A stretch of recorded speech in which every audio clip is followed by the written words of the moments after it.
সারা দেশের মতো রংপুরের শিক্ষক কর্মচারীদের বাড়ি ভাড়া ২ ধাপে ১৫% বৃদ্ধি করার ৮ দিন পর কর্মবিরতি শেষে আজ ক্লাসে ফিরছেন বেসরকারি স্কুল, কলেজ ও মাদ্রাসার এমপিওভুক্ত শিক্ষকরা।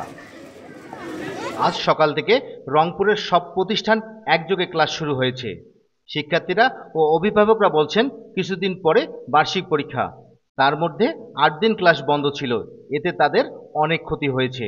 আর শিক্ষকরা বলছেন আন্দোলনের কারণে যে ক্ষতি হয়েছে শিক্ষার্থীদের তা পুষিয়ে নিতে প্রতি শনিবার ক্লাস নেবেন তারা।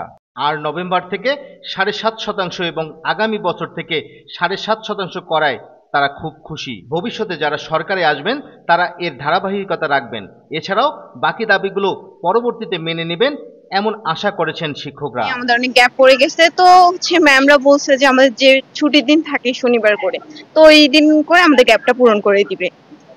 আর এতদিন দীর্ঘদিন ক্লাস বন্ধ থাকার কারণে আমাদের অনেক হয়েছে, এখন ক্লাস শুরু হয়েছে, আমাদের অনেক ভালো লাগছে। যা ক্ষতি হয়েছে ম্যাম বলেছেন যে শনিবার করে তা পূরণ করে দিবে, তো তখন আর ক্ষতি থাকবে না, আমাদের ওগুলো গ্যাপ পূরণ করে দাও। কয়দিন ক্লাস বন্ধ ছিল, ওটাতে কয়টা ক্লাস আমাদের মিস গেছে। আমরা চাই এখন আমাদের ক্লাসটা আবার নতুন করে শুরু হোক, আমরা পরীক্ষায় জানার ভালো করতে। আমরা রাস্তায় নেমেছি এবং আন্দোলন করেছি, আমাদের চাওয়া পাওয়া আমার সরকার পূরণ করছে, এটাতে আমরা আনন্দিত এবং খুশি। তারপরেও যে আরো 5% আশাবাদী আমরা যে ভবিষ্যতে দিবে। আর এই যে আমরাও তো চাই যে বাচ্চারা মাঠে রাস্তায় না ঘুরে ক্লাসে যাওয়া।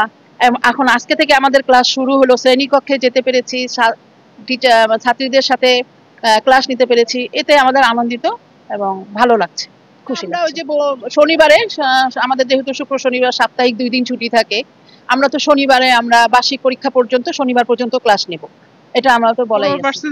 আর 5% দিলে 20% দিলে আরো বেশি খুশি হতাম। আর তার সঙ্গে যে আপনার হচ্ছে চিকিৎসা ভাতা 1500 টাকা, আর হচ্ছে কর্মচারীদের যে উৎসব ভাতাটা দিলে আরো বেশি খুশি হতাম। উপদেষ্টা সাহেব যদি দিতেন আমাদেরকে স্যার, তাহলে বেশি খুশি হইতাম। তা আমরা আশাবাদী ইনশাল্লাহ সামনে বছর উনিরা দিবেন। এরপরে আমাদের স্কুল কলেজ খুলেছে, এতে আমরা খুবই মানে চিন্তামুক্ত হয়েছি যে ছাত্রছাত্রীরা এখন ক্লাসে আসতেছে খুব উৎফুল্ল মনে। তবে এটা আমরা শনিবার করে ক্লাস নিয়ে এটা পুষিয়ে দিব, ওদের যা একটু ক্ষতি হয়েছে। আর সরকার মহোদয়কে আমরা ধন্যবাদ দেব যে উনি 7.5% এখন দিয়েছেন, আর 7.5% আগামী বছর দেবে। আর তবে কর্মচারীদের বেতন খুব একটা বাড়লো না, এটা আমরা